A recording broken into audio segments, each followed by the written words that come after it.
Hello friends, welcome to my channel hello Shikshak. आज की class में हम सीटेट का सबसे ट्रेंडिंग और इम्पॉर्टेंट टॉपिक लिंग पूर्वाग्रह यानी जेंडर बियस को समझते हुए और उससे रिलेटेड जितने भी अभी तक एग्जाम में क्वेश्चन बने उन सभी को सॉल्व करेंगे, क्योंकि यह ऐसा टॉपिक है जिससे मैक्सिमम स्कोरिंग की हमें उम्मीद रहती है। तो इसको एग्जाम से पहले जरूर देखिएगा, क्योंकि पूर्वाग्रह और जेंडर बियस ऐसा टॉपिक है जो बच्चों को कभी कभी कंफ्यूजन में डाल देता है कि हमें भेदभाव लगाना है कि पक्षपात लगाना है। तो स्टार्ट करते हैं आज की अपनी क्लास। तो सबसे पहले हम देखेंगे कि पूर्वाग्रह यानी कि जेंडर बियस होता क्या है।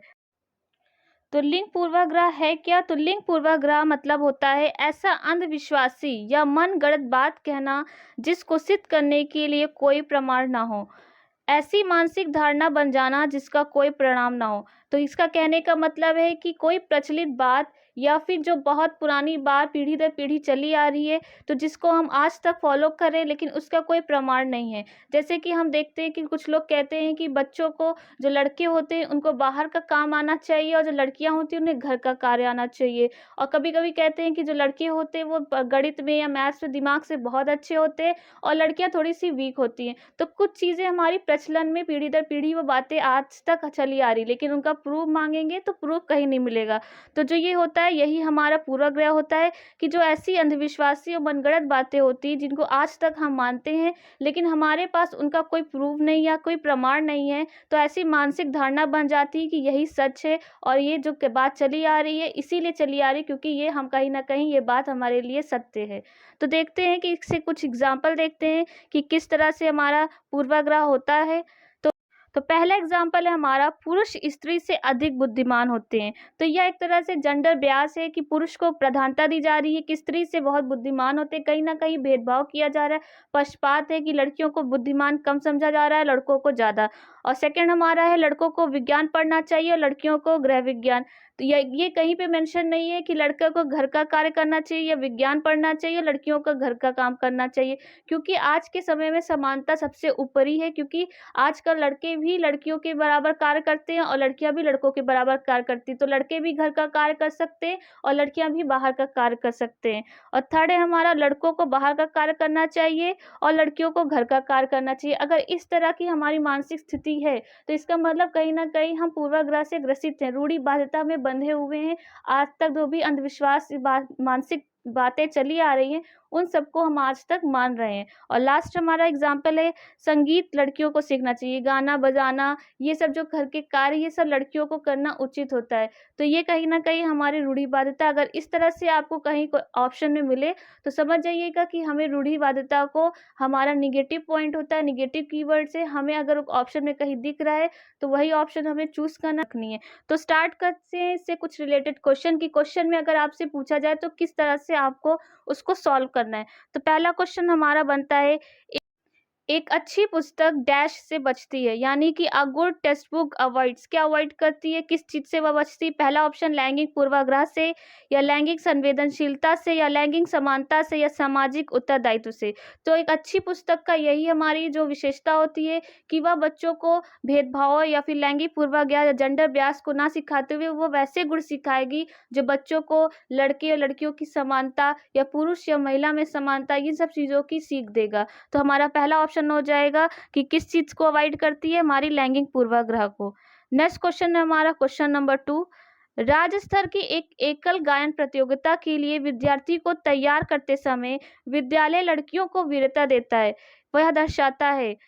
मान लीजिए कि राज्य स्तर पे कोई कंपटीशन है और स्कूल वाले कह रहे हैं कि लड़कियां ही गाना गाएंगी, लड़के नहीं गा सकते। ऐसा तो होता नहीं कि लड़के गाना नहीं गाते हैं। तो यहाँ पे क्या दिखा रहा है, यहाँ पे जेंडर में भेदभाव या पक्षपात किया जा रहा है, उनको कहीं ना कहीं उनके लिए बायस है कि लड़कों को मौका नहीं दिया जा रहा है। तो देखते हैं हमारे ऑप्शन कैसा है, क्योंकि वैश्विक प्रवृत्तियां हैं, ये प्रयोजनात्मक उपागम है, यह लैंगिक पूर्वाग्रह है, यह प्रतीकशील चिंतन है। तो ये जो हमारी कंडीशन है ये हमारी लैंगिक पूर्वाग्रह के अंतर्गत आती है, क्योंकि इसमें जो वीरता दी जा रही है, जो हमारी प्राथमिकता दी जा रही है वो पहले लड़कियों को दी जा रही है कि लड़कियां ही गाना गाएंगी, क्योंकि लड़कियां गाने गाने में, ये हमारी प्रचलित बात चली आ रही है कि कहीं ना कहीं कि लड़कियां गाना गाना अच्छा गाती हैं, इस चीज में लड़कियां आगे होती हैं। तो इसलिए हमारी यह जो बात आएगी अंतर्गत वो लैंगिक पूर्वाग्रह में आएगी। तो हमारा सही ऑप्शन हो जाएगा option number 3। Next question number 3 है हमारा, लैंगिक संवेदनशीलता का विपरीत क्या है? लैंगिक विश्लेषण है, या लैंगिक अंधता है, या लैंगिक असमानता है, या लैंगिक समानता है? तो हमारा जो लैंगिक संवेदनशीलता का विपरीत है, यानी कि gender is the opposite of sensitivity, वो हमारा लैंगिक अंधता हो जाएगी, यानी कि जेंडर ब्लाइंडनेस हो जाएगा। तो सही ऑप्शन जाएगा हमारा ऑप्शन नंबर बी।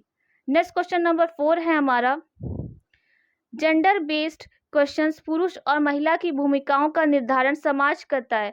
यह कथन बताता है कि लैंगिक एवं अंतर्निहित अवतरण है। बी, लैंगिक एक अंतर्ज्ञानी अवतरण है।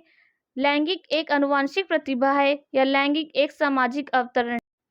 सही ऑप्शन हमारा ऑप्शन नंबर 4 के साथ जाएगा, क्योंकि यह दर्शाता है कि जो जेंडर बेस्ड क्वेश्चन होते हैं उसका निर्धारण समाज करता है, तो यह लैंगिकता एक सामाजिक अवतरण है। तो सही ऑप्शन नंबर 4 है।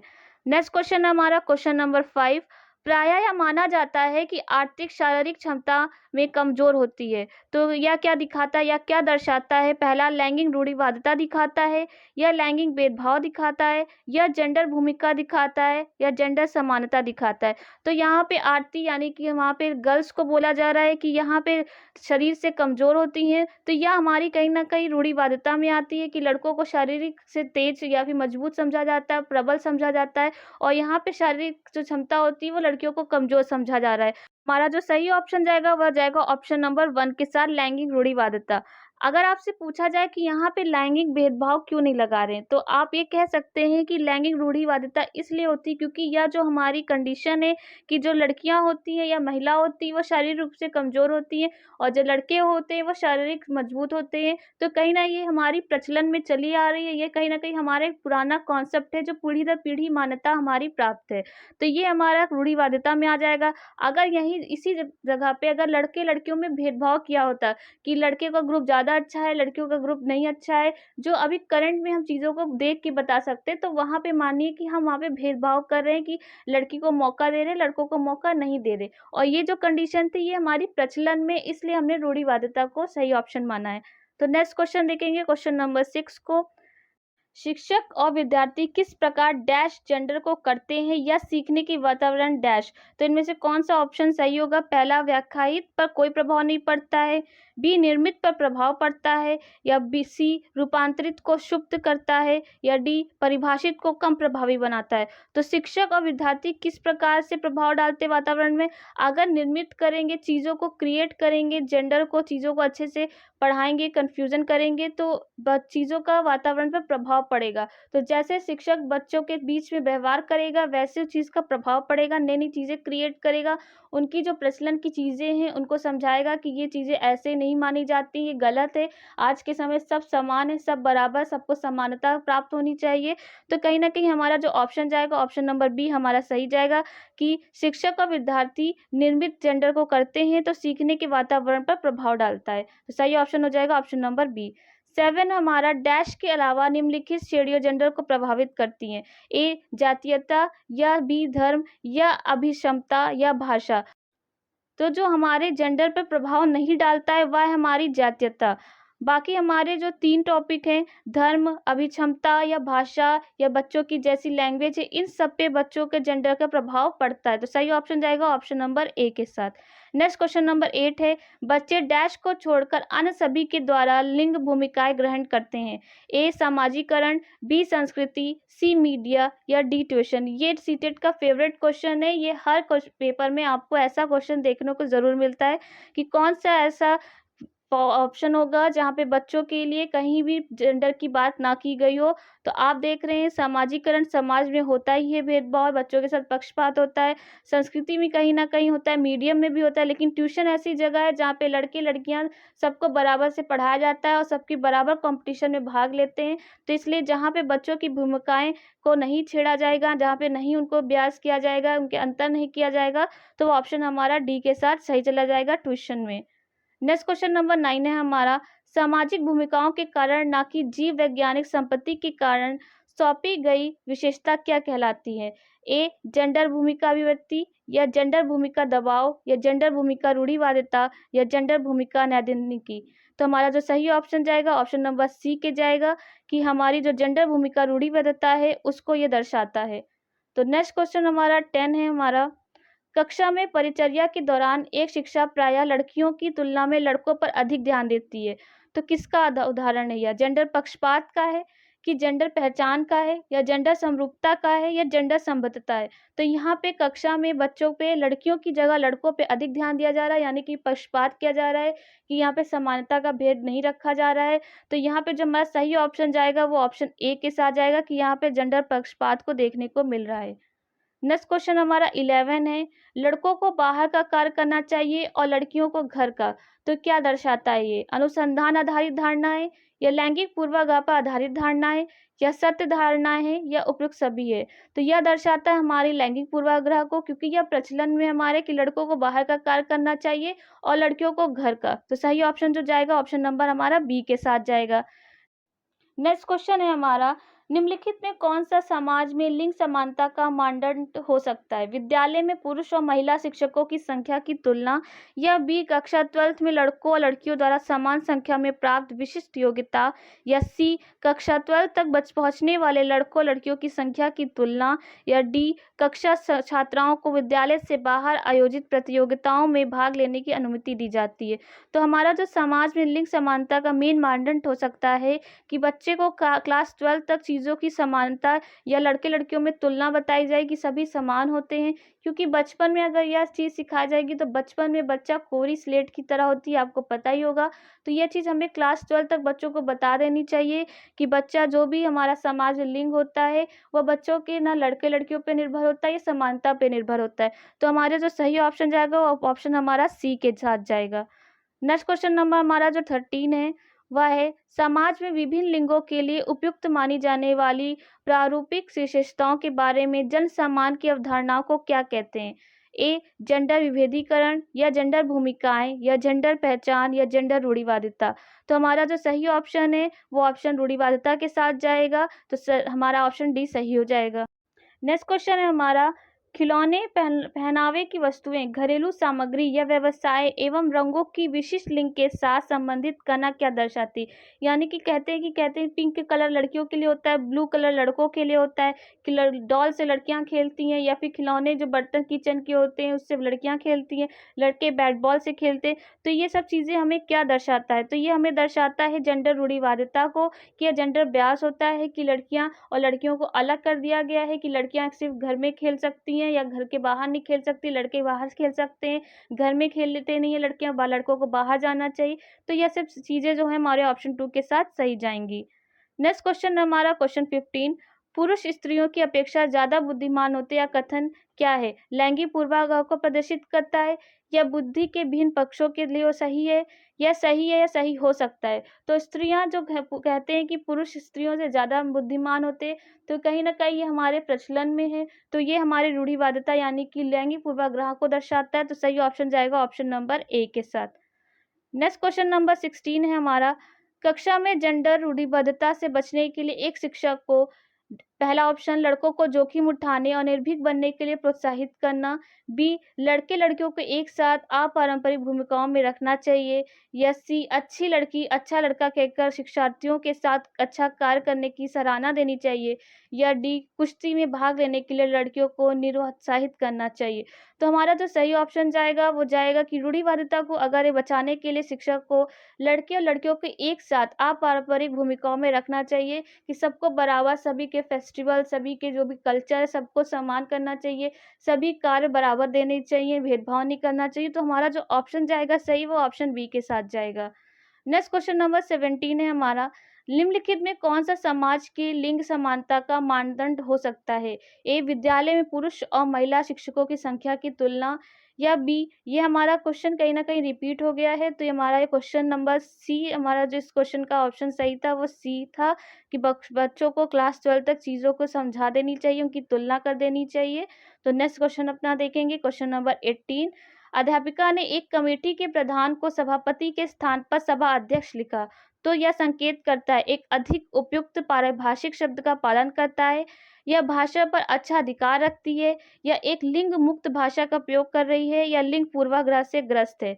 तो अध्यापिका ने सभापति की जगह सभा अध्यक्ष लिखा है। तो आपको पता होना चाहिए कि सभा अध्यक्ष ऐसा वर्ड है जो फीमेल के लिए भी यूज़ होता है और मेल के लिए यूज़ होता है। जैसे प्रेसिडेंट आपका हो गया या फिर आपका प्राइम मिनिस्टर हो गया, प्रधानमंत्री हो गया, ये ऐसे शब्द हैं कि अगर आपकी फीमेल हो या मेल हो, उन सभी के लिए आप यूज़ कर सकते हैं। और जो हमारा सभापति था, तो साफ-साफ पता चल रहा है कोई ना कोई हमारा जो सभापति था वो मेल पर्सन था। तो यहाँ पे जो शो कर रहा है, हमें दर्शा रहा है, वह दर्शा रहा है कि यह लिंग मुक्त भाषा का प्रयोग करें। यहाँ पे कोई भी जेंडर नहीं शो किया जा रहा है, इसलिए हमारा जो सही ऑप्शन जाएगा वो ऑप्शन सी के साथ जाएगा। नेक्स्ट क्वेश्चन हमारा 19 है। लिंग यानी जेंडर पक्षपात डैश की ओर संकेत करता है। ए आनुवंशिक भिन्नताएं जो लड़के और लड़कियों में मौजूद हैं, या बी स्त्रियोचित या पुरुषोचित विशेषताओं में सापेक्षिक रूप से स्वयं का बोध, या सी अपने शरीर विज्ञान के कारण लड़कों और लड़कियों के बीच विभिन्नताओं की स्वीकृति, या डी सांस्कृतिक अभिव्यक्तियों के कारण अपेक्षाओं पर आधारित लड़कों और लड़कियों में भिन्न व्यवहार। तो हमारा जो पक्षपात की ओर संकेत करता है वह करता है हमारा ऑप्शन डी के साथ, कि सांस्कृतिक अभिव्यक्तियों के कारण अपेक्षाओं पर आधारित लड़कों लड़कियों में भिन्न व्यवहार करना। तो नेक्स्ट हमारा क्वेश्चन हो जाएगा क्वेश्चन नंबर 20, कि लड़कों एवं लड़कियों के विषय में कुछ कथन नीचे दिए गए हैं, आपके अनुसार इनमें से कौन सा सही है। तो लड़कों को घर के बाहर कार्यों में सहायता करनी चाहिए, लड़कों को घर के कार्यों में सहायता करनी चाहिए, या सभी लड़कों को विज्ञान तथा लड़कियों को गृह विज्ञान पढ़ाना चाहिए, या लड़कियों को घर के कार्यों में सहायता करना चाहिए। तो आपको पता होना चाहिए कि लड़कियों को अगर घर के कार्य और लड़कों को विज्ञान या लड़कियों को गृह विज्ञान पढ़ाना चाहिए, कहीं न कहीं हमारी रूढ़िवादिता को दिखाता है, या चीज़ें हमें भेदभाव के रूप में दिखाता है। तो हमारा जो सही ऑप्शन जाएगा कि ऑप्शन नंबर बी के साथ, कि लड़कों को भी घर का कार्य करना चाहिए। ज़रूरी नहीं कि घर का कार्य लड़कियाँ ही करें, लड़कियाँ भी बाहर का कार्य कर सकती हैं, लड़के भी, और लड़कियाँ भी घर का काम करती हैं और लड़के भी घर का काम करते हैं। तो अगर हमें रूढ़िवादिता से ग्रस्त नहीं होना, उससे बचना है, तो हमें ऑप्शन नंबर बी के साथ जाना पड़ेगा कि लड़कों को घर के कार्यों में सहायता करनी चाहिए। नेक्स्ट क्वेश्चन नंबर 21 हो जाएगा हमारा।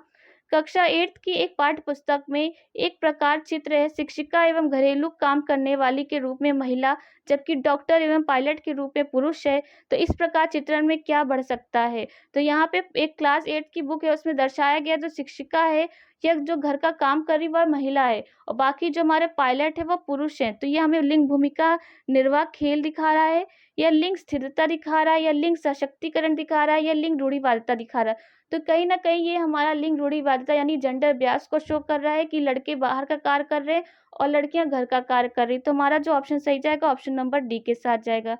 नेक्स्ट क्वेश्चन हमारा 22 है। लिंग जेंडर पक्षपात डैश की ओर संकेत करता है। सॉरी, क्वेश्चन फिर से रिपीट हो गया, तो नेक्स्ट क्वेश्चन 23 करेंगे।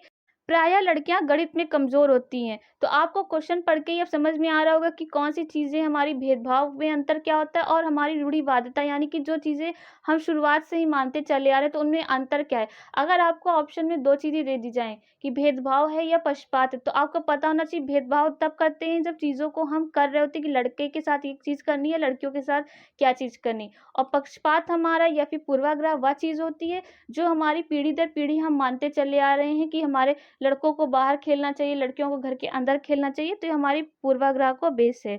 तो यहाँ पे पूछ रहे हैं कि प्रायः लड़कियां गणित में कमजोर होती हैं। तो यह क्या शो करे, यह अनुसंधान आधारित धारणा है, या लैंगिक पूर्वाग्रह पर आधारित धारणा है, या सत्य धारणा है, या फिर सभी सही है। तो हमारी यह लैंगिक पूर्वाग्रह को दर्शा रहा है, इसलिए हमारा सही ऑप्शन जाएगा ऑप्शन नंबर बी के साथ, कि यह धारणा हमारे लैंगिक पूर्वाग्रह पर आधारित है। नेक्स्ट क्वेश्चन है हमारा। सामाजिक भूमिकाओं के कारण न कि जीव वैज्ञानिक संपत्ति के कारण सौंपी गई विशिष्टताएं क्या कहलाती हैं।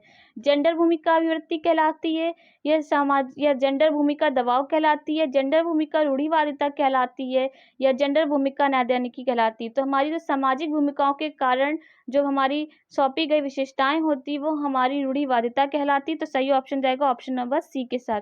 तो आज का हमारा लास्ट क्वेश्चन है। बालिका शिक्षा को महत्ता देना उचित है क्योंकि बालिकाएं बालकों से अधिक बुद्धिमान होती हैं, या बालिकाएं बालकों से अल्पसंख्यक होती हैं, या अतीत में बालिकाओं को बुरी तरह से विभेदित किया जाता है, या किसी सामाजिक परिवर्तन के नेतृत्व में केवल बालिकाएं ही समर्थ होती हैं। तो हमारा जो ऑप्शन सही जाएगा वो ऑप्शन डी के साथ जाएगा, कि हमारी जो बालिका शिक्षा को महत्व देना इसलिए उचित है क्योंकि किसी सामाजिक परिवर्तन के नेतृत्व में केवल बालिकाएं ही समर्थ होती हैं, इसलिए ऑप्शन डी हमारा यहाँ पर सही हो जाएगा।